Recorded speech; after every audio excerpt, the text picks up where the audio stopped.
on the President's order to conduct lifestyle checks on government officials. Ano pong thoughts nyo doon, and should that also cover members of Congress, congressmen, and senators? I think the call, of course, of the President is on all, no? Pero I'm also quite sure na he also wants to respect yung pong co-equality ng branches of government. I think wala naman ng problema na magkaroon din po ng lifestyle checks sa mga miyembro po ng Kongreso, miyembro po kahit ng hudikatura.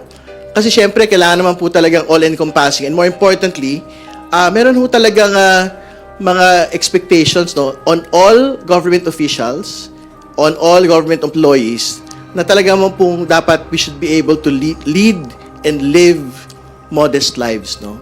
So I think very important po 'yon na hindi lang ho target, for example, on DPWH, but on each and every agency and on each and every political branch of government. Ako, I'm in favor of that.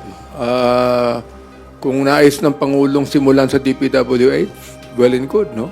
Pero kinakailangan lahat, sabi nga ni Congressman Terry doon, lahat yan, pati judiciary, lahat na talagang magkaroon ng lifestyle check, no?